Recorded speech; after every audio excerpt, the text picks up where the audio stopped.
13 часов, 1 минута уфимское время. Здравствуйте, друзья. Сегодня второй день лета, 2 июня, среда.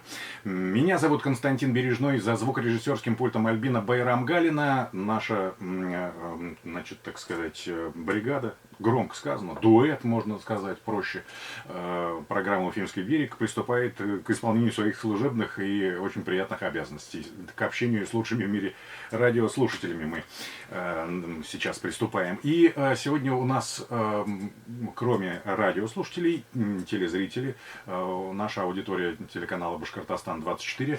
Здравствуйте. Всего вам самого хорошего и доброго. Как у вас там лето начинается?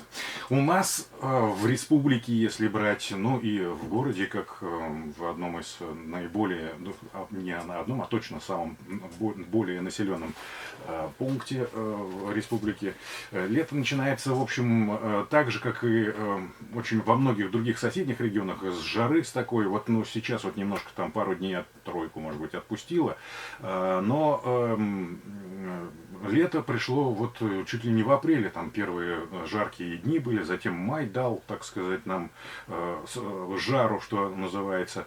И в связи с этим бы поговорить о том, как здорово, как хорошо, что тепло и прекрасно. Но тема сегодняшнего нашего разговора, она несколько иная. И у нас в гостях первый заместитель председателя Государственного комитета Республики Башкортостан по чрезвычайным ситуациям Кирилл Сергеевич Кирлов. Кирилл Сергеевич, здрасте. Добрый день. И, ну вот, я уже говорил о том, что лето пораньше началось, и, конечно же, многие проводят, ну, вынуждены, что ли, искать какого-то такого отдохновения для тела от жаждущего там охлаждения поближе к воде. Ну ладно, это если фонтаны, хотя здесь тоже надо быть аккуратными, но все-таки не... Сколько мы ни говорили бы об этом, не удержали людей, они рвутся к речкам, к озерам, там, заливам, каким-то, в общем, водоемам, где еще и даже купального сезона-то не открыто. Да и, в общем, и опасно там по многим причинам, потому что неизвестно, что на дне, не обследовано, не подготовлены. Вот как повлияла погода, ну вот, так сказать, статистически, может быть, где-то отчасти на работу экстренных служб вот в этом году. Действительно, в мае мы фиксировали аномально жаркую погоду, и она, наверное, была обманчива. Люди пошли к водоемам, особо, скажем так, жаркие наши жители, да, решили искупаться. И если даже на озерах вода, например, в верхний слой может так показаться сначала теплым, да, но когда человек в воду погружается, становится резко холодно, из-за этого наступают судороги, да, там те, у кого проблемы со здоровьем, возможно, там сердечный приступ и так далее. И поэтому вот уже, к сожалению, по состоянию на 2 июня 12 человек у нас в республике утонули, в том числе, что самое, наверное, да, прискорбное, это 3 детей, причем практически идентичные случаи, это подростки 15 лет, 2 из них купались в реке Дема, один на озере Карьерное в Демском районе, тоже переоценили свои возможности и, к сожалению, утонули. Ну и если касаться взрослых, то практически все они купались в состоянии алкогольного опьянения. И могу сказать, что таких, наверное, трагичных случаев еще было бы больше, если бы вот мы уже там с конца апреля не начали проводить профилактические рейды вот в местах, где массовый отдых людей воды. И наши спасатели в этом году уже спасли 21 человека, в том числе 7 детей, как раз которые тоже начинали тонуть, и слава богу, спасатели оказались рядом. Есть ли какая-то статистика, вот кто, ну, чаще, к сожалению, гибнет на воде, ну, кто в какую-то вот зону, вернее, в группу такой риска входит, и каковы, ну, такие основные причины несчастных случаев?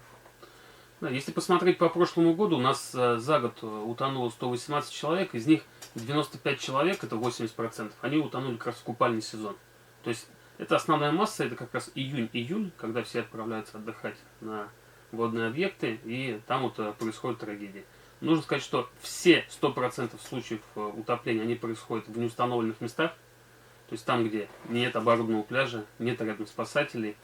И основная масса, как я уже говорил, это, скажем, тонут мужчины трудоспособного возраста в состоянии алкогольного опьянения. Очень многие начинают, скажем, наспор там переплывать, плывут вместе с друзьями, один начинает тонуть, тянет за собой другого. Вот такие трагические случаи, к сожалению, несмотря на все наши призывы к тому, что нужно купаться только в установленных местах, нельзя это совмещать с употреблением алкоголя, Мгм. все равно, конечно, такие случаи ежегодно фиксируются.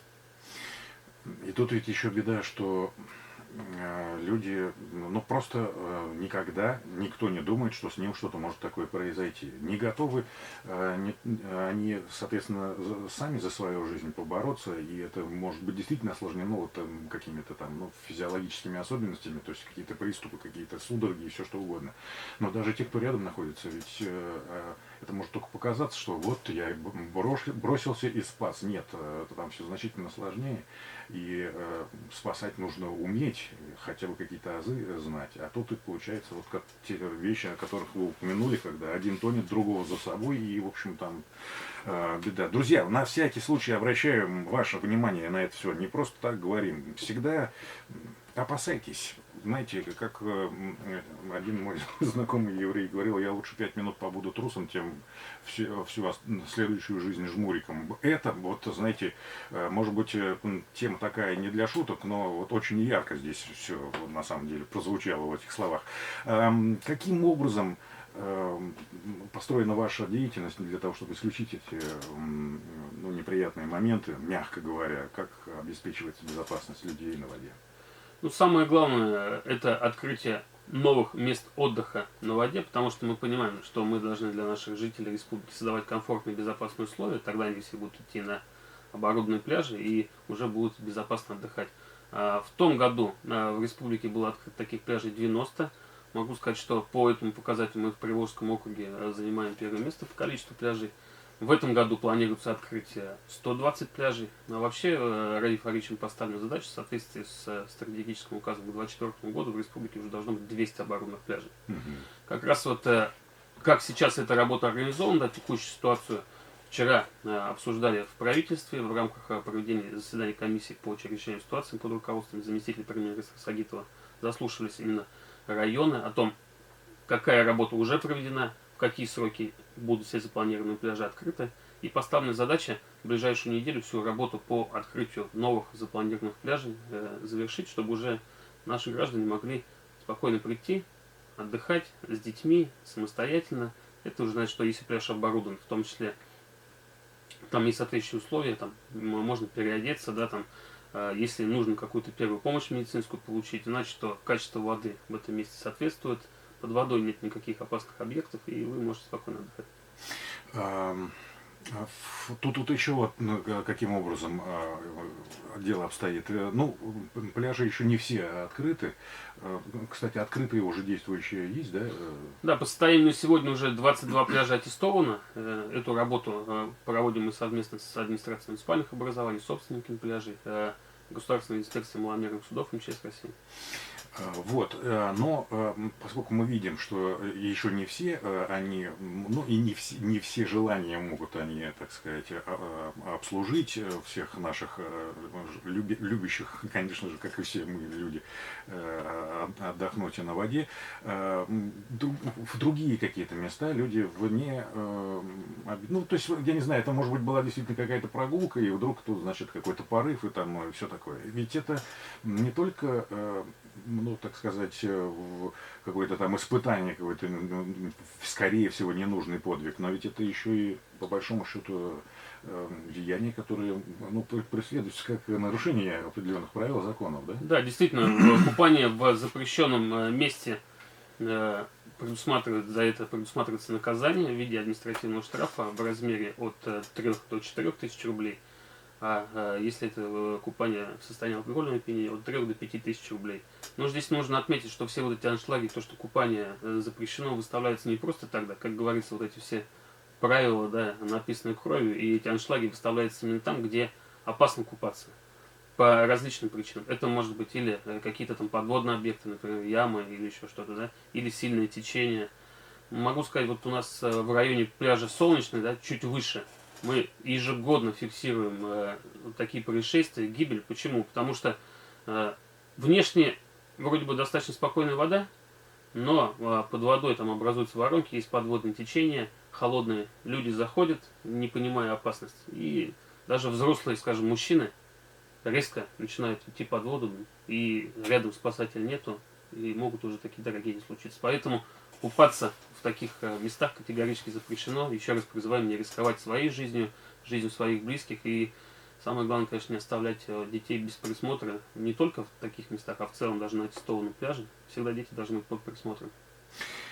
Ну, если вдруг такая ситуация случилась, что, ну, вот я не знаю, какая-то группа людей находится на берегу, видит, да, там, к сожалению, они уже нарушили правила, да, уже где-то в неположенном месте, а значит, там нет спасателей, там, значит, нет людей, которые профессионально могут оказать помощь в спасении человека. Ну, вот вы становитесь свидетелем того, что, ну, происходит такая трагедия. Как быть в этом случае? Как организовать спасение? Может быть, лучше звонить? Вот, то есть, вот об этом. Да, очень важно в первую очередь определить, что человек начал тонуть, потому что вот есть такой стереотип, что когда человек начинает тонуть, он там машет руками, кричит и так далее. То есть в основном как раз это происходит тихо и незаметно. И когда вот разговариваешь с очевидцем, он говорит, ну вроде вот только человек здесь был, отвернулись 2 секунды, его уже нет. Поэтому самое главное, вот, конечно, уловить вот этот момент, да, и все, когда, допустим, даже вы вместе с своими друзьями с кем-то отдыхаете, все должны быть, скажем так, в зоне постоянного видения, что нужно друг за другом присматривать, это раз. Дальше, если уже кто-то начал тонуть, то, конечно, идеальный вариант это подать какой-то, например, там длинный шест, палку или веревку, если что-то рядом есть, чтобы непосредственно не контактировать с утонувшим. Почему? Потому что, ну, люди в шоковом состоянии, в стрессовом, да, скажем, не могут правильно сориентироваться по своим действиям, и когда к ним, например, подплывает человек, который хочет их спасти, оказать помощь, они просто начинают цепляться за него, и достаточно много таких случаев, когда или оба тонут, да, или тонет тот, кто хотел спасти, поэтому вот это очень важно.